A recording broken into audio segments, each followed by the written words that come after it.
सचिव मुख्यमंत्री शैलेश बगोली कर रहे कैबिनेट को ब्रीफ। कृषि और कृषि कल्याण विभाग में 46 पद सृजित। हाईकोर्ट के निर्देशानुसार बागेश्वर में खनन को लेकर बढ़ाया जाए निरीक्षण, जिसके तहत 18 पद बढ़ाए जाएं। उत्तराखंड बाढ़ मैदान परिसीमन 2012 के तहत आसान बैराज से भट्टा फाल तक बाढ़ को रोकने के लिए 5 निर्माण कार्यों को मंजूरी। पीडब्ल्यूडी के 5 गेस्ट हाउस भवनों में मोनेटाइज करने के लिए पीपीपी मोड में देने को कैबिनेट ने दी मंजूरी। आबकारी अधिनियम के तहत महिला एवं बाल विकास को दिया जाने वाले 1% सेस को इस्तेमाल करने के लिए नियमावली बनाई गई। अगला मत ये सिंचाई विभाग का मत था। उत्तराखंड बाढ़ मैदान परिक्षेत्रण अधिनियम 2012 के अंतर्गत आसन बैराज नदी के प्रारंभिक बिंदु भट्टा फॉल से आसन बैराज कुल 53 किलोमीटर की लंबाई में आसन नदी के दोनों तटों पर बाढ़ परिक्षेत्र की अधिसूचना निर्गत करने के संबंध में था और इसमें माननीय मंत्रिमंडल द्वारा अनुमति दी गई। इसके अतिरिक्त पूर्व में जो बाढ़ मैदान परिक्षेत्रण बने हुए हैं उनमें कुछ कार्य जैसे कि एसटीपी का निर्माण, एलिवेटेड कॉरिडोर के लिए नींव और उप संरचना आदि से संबंधित निर्माण कार्य, इस तरह के 5 निर्माण कार्यों को भी अलाउ करने की आज माननीय मंत्रिमंडल द्वारा अनुमति दी गई। ये दूसरा मत ये औद्योगिक विकास खनन विभाग का मत था। इसमें आपको जैसे जानकारी है कि माननीय उच्च न्यायालय के निर्देश थे बागेश्वर को लेकर के कि वहाँ पे थोड़ा सा जो इंस्पेक्शन है वो बढ़ाया जाए।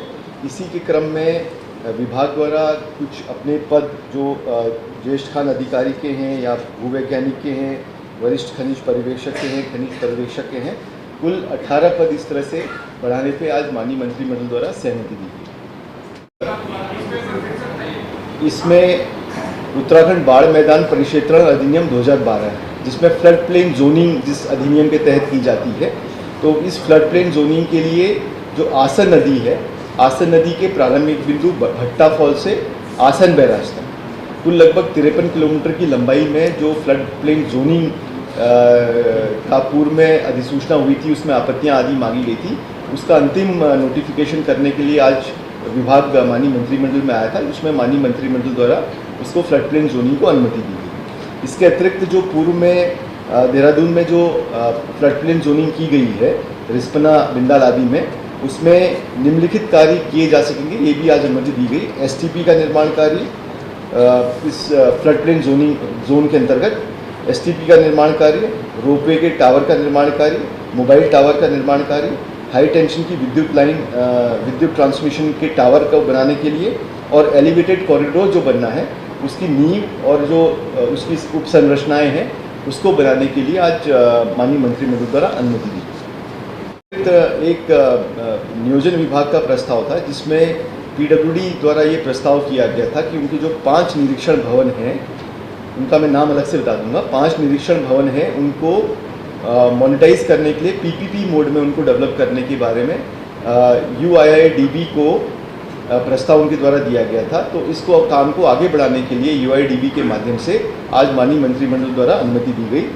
ये जो 5 निरीक्षण भवन हैं ये हैं अभी प्रथम चरण में रानीखेत, उत्तरकाशी, दुगलबिट्टा, हर्षिल और ऋषिकेश। इनको पीपीपी मोड में एक विश्व स्तरीय गेस्ट हाउस के रूप में इसको डेवलप बताएगा। ये पीडब्ल्यूडी के गेस्ट हाउसेज हैं, इनको पीपीपी मोड में फर्दर इनको डेवलप किया जाएगा। इनके नाम हैं रानीखेत का PWD guest house, Uttarkashi, Dugalbitta, Harshil और ऋषिकेश। मत था ये चिकित्सा एवं स्वास्थ्य विभाग का मत था।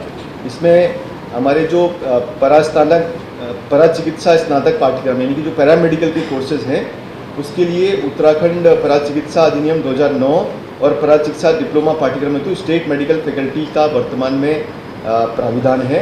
इसमें 22 अलग अलग जो फैकल्टी हैं उनमें स्नातक और स्नातकोत्तर पाठ्यक्रमों को किया जाता है। इसमें पूरे देश में एक ये व्यावसायिक जो पाठ्यक्रम हैं उनके मानकों को विनियमित करने के लिए उनमें आचार संहिता क्या होगी, उसमें प्रवेश परीक्षाएं कैसे होंगी, पाठ्यक्रमों के मानकीकरण के लिए और पंजीकरण के मानकों में एक रूपता लाने के लिए एक national commission for allied and health care profession act 2021 पारित किया गया था। इसके तहत हमें प्रदेश में इन पैरामेडिकल के कोर्सेज को रेगुलेट करने के लिए एक काउंसिल बनाने की आवश्यकता है। तो इस काउंसिल बनाने पे आज माननीय मंत्रिमंडल द्वारा अनुमति दी। काउंसिल का नाम क्या होगा?